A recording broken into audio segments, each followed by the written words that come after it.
രാജ്യം sultanate of ഇന്ത്യയായി മാറിക്കൊണ്ടിരിക്കുന്നുവെന്ന് സുഭാഷ് ചന്ദ്രൻ. കാലിക്കറ്റ് പ്രസ് ക്ലബിന് കീഴിലെ ICJ ബിരുദദാന ചടങ്ങ് ഉദ്ഘാടനം ചെയ്ത് സംസാരിക്കുകയായിരുന്നു അദ്ദേഹം. ജനാധിപത്യ രാജ്യം എന്ന വിളിപ്പേരുണ്ടെങ്കിലും ഇന്ത്യ ഏകാധിപത്യ സ്വഭാവത്തിലേക്ക് മാറിക്കൊണ്ടിരിക്കുന്നുവെന്ന തിരിച്ചറിവ് മാധ്യമ പ്രവർത്തനത്തിലേക്ക് കാലെടുത്തു വെക്കുന്ന വിദ്യാർത്ഥികൾക്ക് വേണമെന്ന് പ്രമുഖ എഴുത്തുകാരൻ സുഭാഷ് ചന്ദ്രൻ.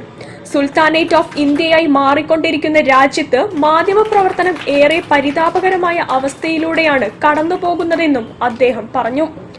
കാലിക്കറ്റ് പ്രസ് ക്ലബിന് കീഴിലെ institute of communication and journalism ബിരുദദാന ചടങ്ങ് ഉദ്ഘാടനം ചെയ്ത് സംസാരിക്കുകയായിരുന്നു സുഭാഷ് ചന്ദ്രൻ. തൂലിക പടവാളാക്കിയ എഴുത്തിന്റെ പേരിൽ നാടുകടത്തപ്പെട്ട പഴയ കാലത്തെ ഒരുപാട് പത്രപ്രവർത്തകരെ ഓർത്തുകൊണ്ട് അതേ അഭിമാനബോധത്തോടെ മാധ്യമപ്രവർത്തനത്തിൽ തുടരാനാകുമോ എന്ന് ചോദിച്ചാൽ ഇല്ലെന്ന് തന്നെയാണ് ഉത്തരം.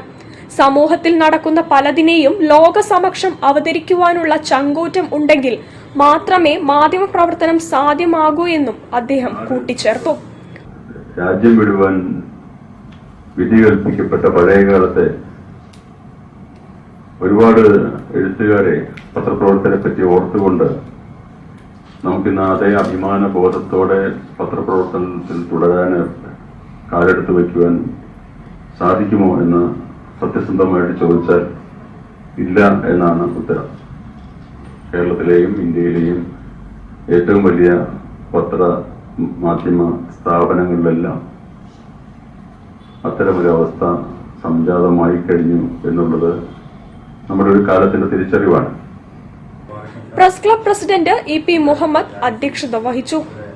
ICJ director VE Balakrishnan report അവതരിപ്പിച്ചു.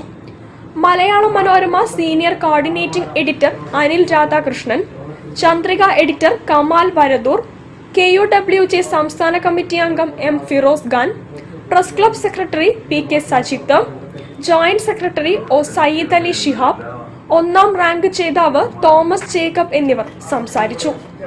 News bureau, Kozhikode. ജില്ലാ വാർത്തയിൽ ഒരിടവേള. ക്യാൻസറിനെതിരെ പൊരുതാനായി കാലിക്കറ്റ് സിറ്റി സർവീസ് സഹകരണ ബാങ്കും MVR ക്യാൻസർ സെന്ററും സംയുക്തമായി അവതരിപ്പിക്കുന്ന ക്യാൻസർ ചികിത്സാ സഹായ പദ്ധതിയാണ് മാസ് കെയർ.